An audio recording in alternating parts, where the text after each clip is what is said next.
Welcome back to the Real News Network. I'm Paul Jay in Baltimore. We're continuing our discussion with Heiner Flassbeck, who now joins us from France, just outside of Geneva.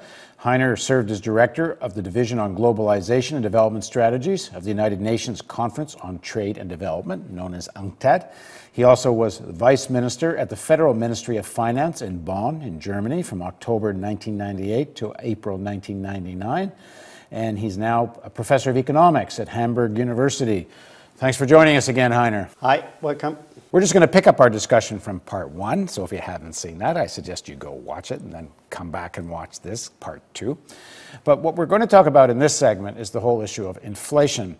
If you look at the arguments coming from the right, their principal argument against higher wages is that it's inflationary. Their principal argument against stimulus is that it's inflationary, because it might cause higher wages, and they don't like stimulus because it will increase the deficit and the debt, they say, and that could result in lack of confidence in the US dollar and could also increase the money supply, and thus that's also inflationary. And in the final analysis, they see inflation as the principal, you could say, enemy of the global economy. And Mr. Flassbeck, I don't think you agree with that. What's your take, first of all, on what's their theory and what you make of it? Well, first of all, we have two reliable theories of inflation. One is cost push, the other is demand pull. Cost push would be indeed the wages induced inflation, which doesn't exist in the whole world, because what we have is falling wage shares, and we have stagnating unit labor costs. The most important determinant indeed of inflation is unit labor cost. But unit labor cost means nominal wages, so to say, minus productivity. Nowhere in the world nominal wages exceed productivity by a huge margin. And what we are asking for, what the reasonable people, reasonable economists in this world are asking for, is that unit labor cost should increase like the inflation target. So we do not want to have overshooting over the target, but we just say like the inflation target. But that implies that the real wage rises like productivity. And this is the crucial point. Everybody misses in this debate or tries to dismiss the point of productivity. Productivity is the core.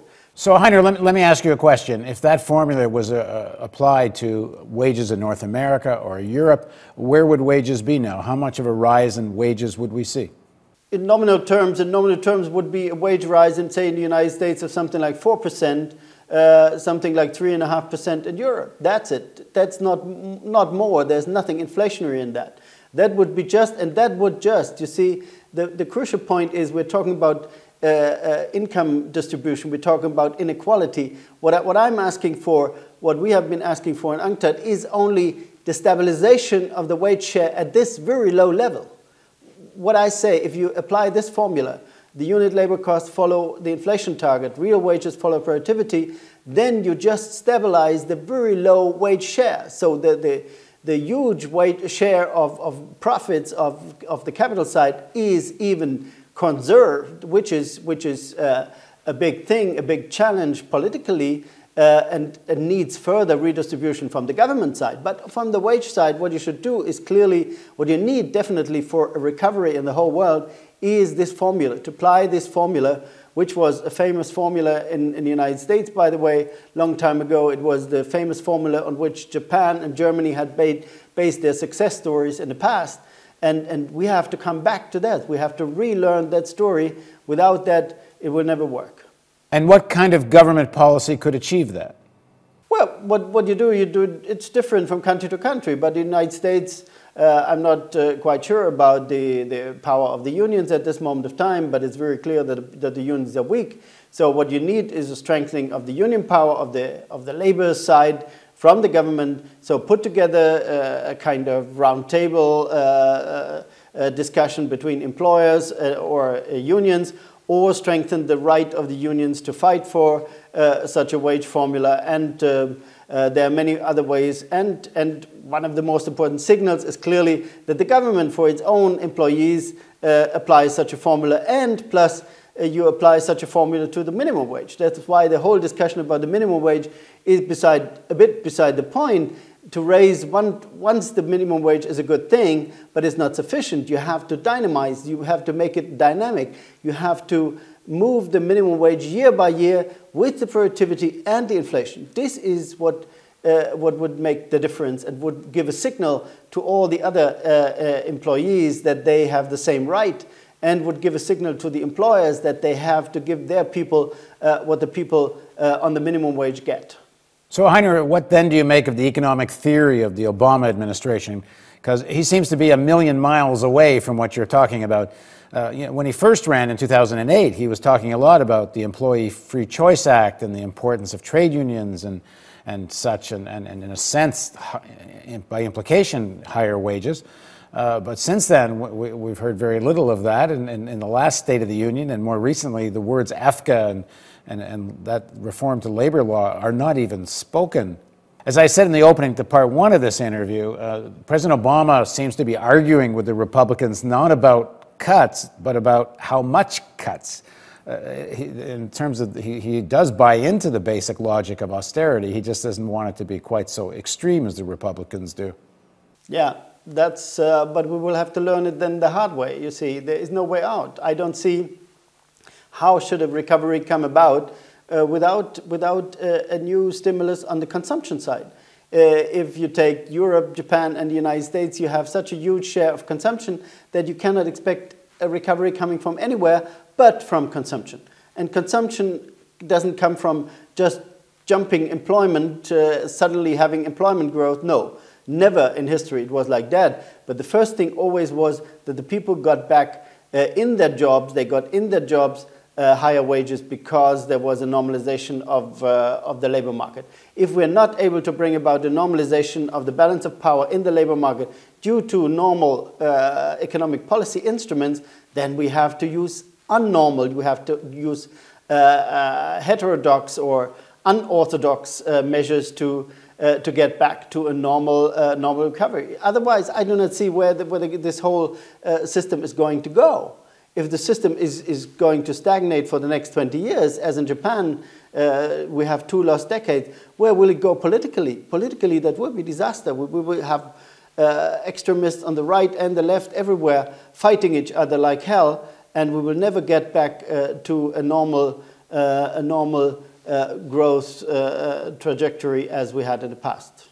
So when I read the business pages this morning and the talk about sequestration and these $85 billion worth of cuts, they seem unconcerned. In fact, one of the articles specifically talked about how unconcerned Wall Street and corporate America are about the sequestration cuts.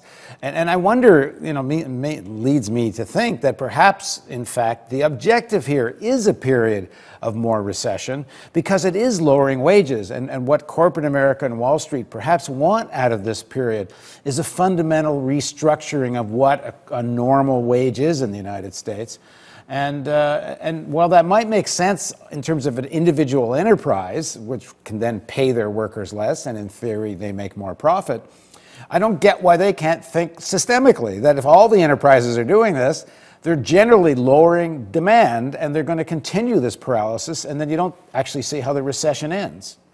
No, I think their microeconomic calculus, it makes sense. They're sitting on high profits. They're sitting on an enormous amount of cash. Look at Apple and other companies. They're sitting on so much cash they don't know what to do with it.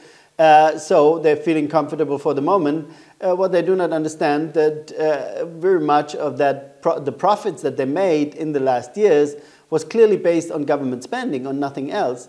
The whole company sector can only benefit from deficit spending, so to say, of one sector. Either of itself, when the company sector is investing and is taking on credit, that increases indeed the profits of the company sector. But if they don't do it, and they really don't do it at the moment of time, and if the government does nothing, if the government is saving, and the households are saving, and they don't get additional demand from other countries, then they are stuck. Then they're sitting on their cash. But how long can you sit on the cash? Sooner or later the cash is gone, and then they will get a wake-up call, and it will be not a very nice one. This is what a government has to understand, and that is why a government cannot just be happy with happy companies with their short-sighted view of the world.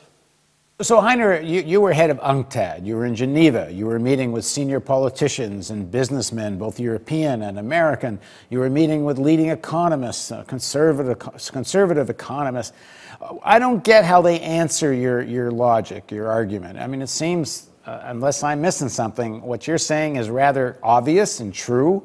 And it's clear if you look at austerity policies in Europe that it's Greece and Italy are in chaos, and the other countries are showing rather clearly that austerity does not lead to growth. I mean, what do they say to you? How do they argue with you? One argument is that we need structural reforms, what they call structural reforms. Nobody knows exactly what it is, but in principle it's always in the end, it's wage cuts. And they say, which ends up with the same thing, they say we have to improve competitiveness. But that is all nonsense. Not the whole world can improve its competitiveness. If everybody cuts wages, it doesn't help anyone. These are macroeconomic logic that they don't understand. You see, these are what economists sometimes call fallacies of composition. The thing that is right for the single entity is not right for the economy as a whole. And here we are lacking brave and economists that would really have an insight into these things and speak about it. They don't do. Even the most progressive economists shy away, as I said at the beginning, shy away from addressing the labor market instability. They're not willing to say, oh, wages can be too low. That's very difficult to say for an economist to say, the wage is too low. I'm saying that, but they're shying away from saying that. And so they're always back into the trap that they try to do what all the other guys do, and then they end up in chaos. You see, in Europe, they have done all this exercise. What is now happening, they're giving the impression as if this was all natural. So you see, Greece GDP dropped by 30%, and it was natural. It was given, so to say. It was not the result of wrong policies. It was given due to the structural problems in that country. And this is the kind of language, the kind of narrative with which they try to get away without acknowledging that they were totally wrong. It makes me think of pre-World War I days, where there were many people that saw the world was headed towards this disastrous global war, but none of the elites, none of the leaders of any of the countries would really do anything to stop it. And in fact, there was almost an appetite for it. And now, with the current economy heading what seems to be towards deeper recession, one of the lost decade you've talked about and others have. I mean, it's like the Titanic is heading towards the iceberg, and it's too late to turn. But except they're not just not turning these days, they're actually putting coal on the fire to go faster. But I guess part of it is that there's people that know how to make money out of the current situation. They know how to make money out of recession. They know how to make money out of deeper crisis, and they're very powerful. That's right. That's right. And if you don't have one political leader who would really take the lead, who would, so to say, claim leadership among the others and tell them this is not the way to do it, so we have to change our direction. So where would you end? Imagine Roosevelt would not have been Roosevelt. What would have happened in the United States? It would not have been a recovery. It would have gone deeper into depression. And surely some people are always gaining, even by a depression, but in the end it destabilizes the whole society. What you see in Italy last Sunday and Monday, the election shows that the people are uncertain, the people are scared, the people are voting for this and that without knowing where to go. And this is really dangerous. This is dangerous not only for the economy, this is dangerous, extremely dangerous for our societies and for democracy. Thanks for joining us, Heiner. Okay, thank you. And thank you for joining us on the Real News Network.